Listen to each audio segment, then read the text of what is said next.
ډېر جالب وي کله کله سړی ځینې ایتونو کې ژور لاړ شي او انسان ته یو ډول فکر پیدا شي، یو تدبر پکې انسان وکړي او انسان فکر شي چې دا ځینې شیان الله پاک څومره ښه او څومره جالبه تشریح کړي دي. دو آیتونو باندې برابر شوم چې د سورة بقره 240 او 215 آیتونه دي. په 240 آیت کې الله پاک فرمایي: اعوذ بالله من الشیطان الرجیم یا ایها الذین آمنوا لا تبطلوا صدقاتکم بالمن والاذى. هغه کسانو چې تاسو ایمان راوړی دی، خپلې صدقې په احسان بارولو، په منت او په ضرر رسولو باندې خاورې کوئ. خپلې صدقې چې ورکوئ په منت او په ضرر رسولو یا په سپک چلن کولو یا تحقیر کولو باندې مه خاورې کوئ. تاسې په کلي بانډو کې، په ښارونو کې چېرته تګ راتګ کوئ، لیدلي به مو ځینې کسان یو څوک چې سوال کوي، دوی صدقه ورکړي، ورپسې یو سپک چلند هم ورسره وکړي، یا صدقه ورکړي به هره ورځ چې ییني داسې چلند ورسره کوي چې هغه انسان خجالته کوي د دې نه چې کاشکې مې دې سړي سره دغه تعامل نه وی شوی، بیخي صدقه نه وی راکړی، یا خیرات نه وی راکړی، یا د ده په کوم خیر ښېګڼې خیرات او دغه ته نه وی ورغلی. دا خو هره ورځ په سترګو کې ما داسې پوهېږي چې احسان را باندې باروي، یا پسې شا پسې سپکې سپورې وایي، غیبت یې کوي. دا ټول من نوازا کې راځي. د دې مثال الله پاک څه وایي؟ یا به مو څوک لیدلی مثلا په موټر کې روان یو څوک شیشه وروټه کوي چې سوال وکړه، ډېر تیز چلند کوي، ډېر سپک چلند کوي. که چېرته نه ورکړې صدقه، خو راټه یې مه، ځکه چې په تا باندې دا دی سړی دی چې پوهېږم په عذابول کوي، کله سوالګر دی حتی انسان په عذاب کې چې غصه درنه کوي. اما همدغه امتحان ځای دی چې ته خپله غصه کنټرول کړي او له دغې چلند سره ته نورمال عادي وچلېږي او تېر شي. ځکه که ته یوه شېبه صبر وکړي دا تېرېږي، اما تا به د الله پاک دغه ځان ته نه متوجه کړی، دغه خبرداری.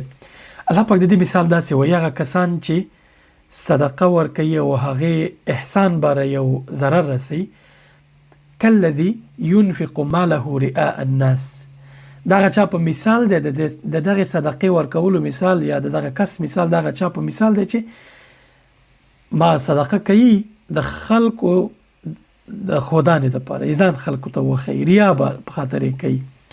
ولا یؤمن بالله والیوم الاخر، او په الله او د آخرت په ورځ ایمان نه لري. د خلکو دپاره دا کارونه کوي، د خلکو د ځان ښودلو دپاره چې خلکو ته ځان وښیي دا کارونه کوي. فمثله کمثل صفوان علیه تراب. د دې صدقې مثال داسې دی چې ته جالبه مثال ته ګوره، یوه دانه خویه تیږه ده، دا دغه به م لیدلي د سیندونو غاړې ته یا نورو ځایونو کې یا غرونو ډډو مډو کې ده خویه تیږي. وایي مثال د صفوان دی، دغه خویه تیږي چې علیه تراب، د دې د پاسه دوړه ده یا خاورې دي. فاصابها وابل فترکه صلده. باران پې راشي، تیز باران پې راشي او دا دوړه له دې تیږې نه ومینځي، پاکه یې کړي. لا یقدرون علی شیء مما کسبوا. هیڅ شی ورته لاس کې پاتې نه شي د دې نیکیونه چې دوی کړې وي.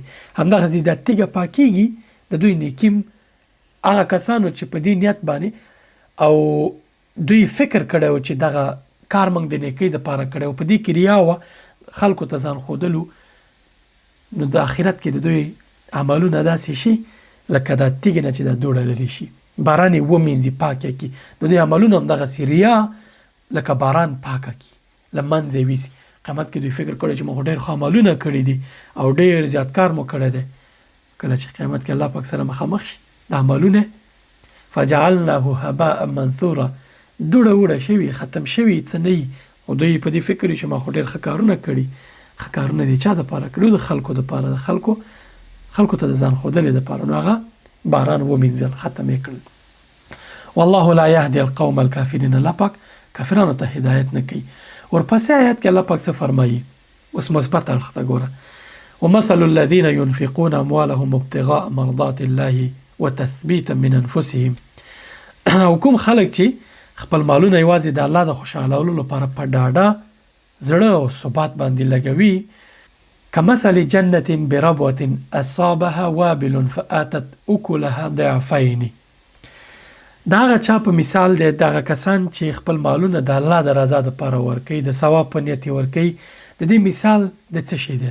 د دې صدقې ورکولو مثال دا دی چې په ډاډه زړه په اطمینان سره په ثبات باندې د نفقه دوی کوي. د هغو د لګښت مثال داسې دی لکه په کومه هسکه کې په لوړ ځای کې چې یو بڼ وي، باغ وي، یو شیبه باران پرې راشي فاصابها وابل فاتت اکلها ضعفین، یو باران پرې راشي او د دې دا میوه دوه چنده کی. باران چې کله راشي د دې میوه تازه شي، نوره میوه پکې را پیدا شي، دوه چنده شي، اضافه شي، نو دوه چنده میوه ونیسي دا باغ. او که باران پرې ونه وریږي نو نری باران یا پرخه هم که وشي ورته کافي ده. یعنی که لږه صدقه ورکي خو نیت د الله رضایي، دا ورته کافي ده. دا غټ عمل دی د دې دپاره. الله پاک به د دې دپاره څو چنده ثواب او څو چنده اجر ورکوي. ورپسې الله پاک وایي چې والله بما تعملون بصیر. او هغه څه چې تاسو کوئ په هغې باندې الله پاک لیدونکی د دغې کارونو. نو دا اخلاص او د الله پاک دپاره کار کولو مثال همدا دی چې الله پاک دا څو چنده تاته حسابوي. هغه چې د انسانانو د ریا دپاره یا د ځان ښودنې دپاره انسانان کوي، هغه الله پاک لکه باران چې دغه دوړه له تیږې مینځي، همداسې ستاسې عملونه هم په نشت حسابوي. نو همیشه چې هر کار کوئ د الله پاک دپاره یې کوئ. پرېږدئ انسانان نه تا ته دنیا کې ګټه رسولی شي نه آخرت کې. دا انسانان ځان ته ګټه نشي رسولی، نو تا ته به څه ګټه ورسوي؟ همدې دپاره خپل عملونه یوازې د الله دپاره کوئ. ورپسې 266 آیت کې الله پاک څه فرمایي؟ وروسته له دې چې د صدقې، د ریا او د باغونو مثال درکو، الله پاک څه فرمایي؟ ايود احدكم ان تكون له جنة من نخيل واعناب تجري من تحتها الانهار له فيها من كل الثمرات. وای آیا لتاسې نه یو څوک دا خوښوي چې د هغې یو ښېرازه تکشین بڼې باغي او په هغې باغ او د هغه کس باغ په ویالو خړوبوي، ښایسته ویالې پکې رواني، نهرونه پکې رواني، دغه باغ له کجورو، انګورو او هر ډول میوونه ډکي، داسې ښایسته ونې پکې چې هر ډول میوه پکې. واصابه الکبر وله ذریة ضعفاء.